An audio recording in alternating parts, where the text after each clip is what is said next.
বাংলাদেশের মানুষের নিত্যদিনের খাদ্য তালিকায় থাকা দুধ ও সয়াবিন তেলে মিলেছে মানবদেহের জন্য মারাত্মক ক্ষতিকর মাইক্রোপ্লাস্টিক বা অতি ক্ষুদ্র প্লাস্টিক কণা। সম্প্রতি যশোর বিজ্ঞান ও প্রযুক্তি বিশ্ববিদ্যালয় এবং বাংলাদেশ ইউনিভার্সিটি অব প্রফেশনালসের গবেষকদের পৃথক দুটি গবেষণায় এই চাঞ্চল্যকর তথ্য উঠে এসেছে। বাজারে বিক্রি হওয়া কাঁচা ও প্যাকেটজাত দুধ, দুগ্ধজাত পণ্য এবং সয়াবিন তেলের পরীক্ষা করা শতভাগ নমুনায় ক্ষতিকর পলিমার উপস্থিতি মেলায় সার্বিক খাদ্য নিরাপত্তা ও জনস্বাস্থ্য এখন তীব্র হুমকির মুখে পড়েছে। যশোর বিজ্ঞান ও প্রযুক্তি বিশ্ববিদ্যালয়ের গবেষণায় দেখা যায়, বাজারে থাকা কাঁচা দুধ, প্যাকেটজাত তরল ও গুঁড়া দুধ এবং অন্যান্য দুগ্ধজাত পণ্যের সবকটিতেই মাইক্রোপ্লাস্টিক রয়েছে। প্রতি 100 মিলিলিটার প্যাকেটজাত দুধে গড়ে 156টিরও বেশি এবং কাঁচা দুধে 93টিরও বেশি প্লাস্টিক কণা শনাক্ত হয়েছে।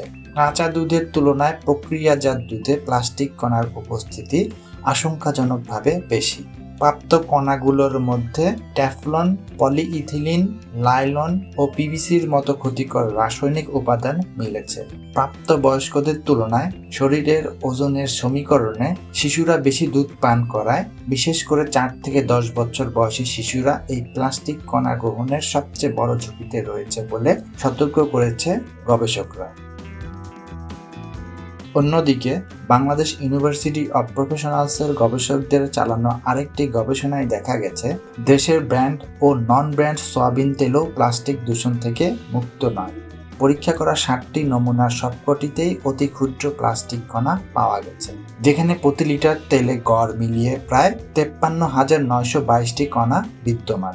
ব্র্যান্ডেড তেলের চেয়ে খোলা সয়াবিন তেলে এই ক্ষতিকর কণার পরিমাণ আরও বেশি। সবচেয়ে উদ্বেগের বিষয় হলো, বিশ্বজুড়ে ভোজ্য তেলে প্রথমবারের মতো লাইলন ও পলিইউরেথেনের মতো প্লাস্টিক পলিমার শনাক্ত করেছে বিইউপির গবেষকরা, যা আন্তর্জাতিক সাময়িকী journal of food composition and analysis এ প্রকাশিত হয়েছে।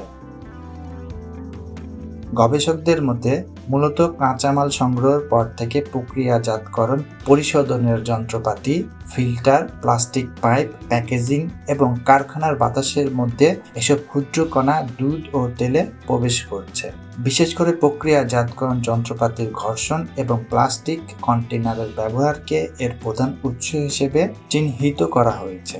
সরাসরি কোনো রোগ তৈরির তাৎক্ষণিক প্রমাণ না মিললেও খাদ্যদ্রব্যের সঙ্গে নিয়মিত প্লাস্টিকের অনুগ্রহণ মানবদেহে দীর্ঘমেয়াদী জটিল স্বাস্থ্য ঝুঁকি তৈরি করতে পারে।